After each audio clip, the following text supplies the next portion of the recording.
но индикациите се дека власта е фаќа нервоза поради она што во овој серијал, во Тешки моабети, во Сајбер команда, во сите емисии тука што ги имаме, се расчленуваат, се демистифицираат, деконструираат сите нивни потези кои што се воглавном пуфки или како што милува Госан Мицко да каже фрлање на пердови. Он ги обвинува другите за тоа што самиот го прави. Значи во принцип се она што го прават се фрлање на пердови или креирање на наративи од нивните многу паметни креатори на измамата, на розевиот свет и на, како рекоа, четвртата економија во светот. Така што, иако лето, надворе пекол, не попушта производството на глупости од страна на власта, но не попушта ни динамиката од оваа страна. Сега за сега можеме со автентична брзина и оригиналност да ги коментираме сите овие настани кои што го одбележуваат нашето живење. Они се обидоа и се обидуваат, при тоа они, мислам на комплотот помеѓу партијата, државата и оние што се нарекуваат новинари, а всушност се медиумски извршители. Они се обидоа да создаваат подкасти, создаваат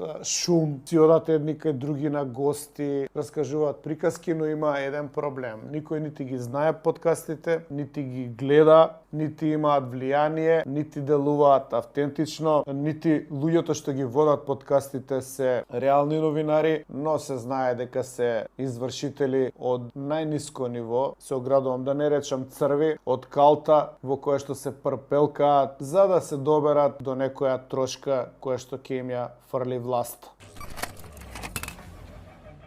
Ние како четврта економија во светот, како бе може јајциња да немаме? Па замисли јајциња кој има прва економија ќе изгледа. Иако ги запослиме козите, овците и крави. Прва економија и пошироко од светот. Абе ние можеме интелектуална собственост Мицкоски да го патентира и пошто се разбира од мекатроника. Точно патентира. Кравата јаде со капацитет, пасе 2 кубика трава на саат време. Една крава е доволна да превенира 5 хектари годишно да не се запал. Толку крави по толку кубикажа и плюс кравата која јаде, после оди први и се прави метан. Тој се собира. А ќе одат на првата фабрика. И ќе се собира метан, и ќе го извезува. И после метан, например, може да направи се на помали земји као и се дава. Например, ali ја место за многу крави, овци. А може и математички израчуна. Да, и тоа интелектуална собственост да го направи, ови ќе извезуваме памет, бе брат. Ние имаме све многу паметни луѓе у власта. Свака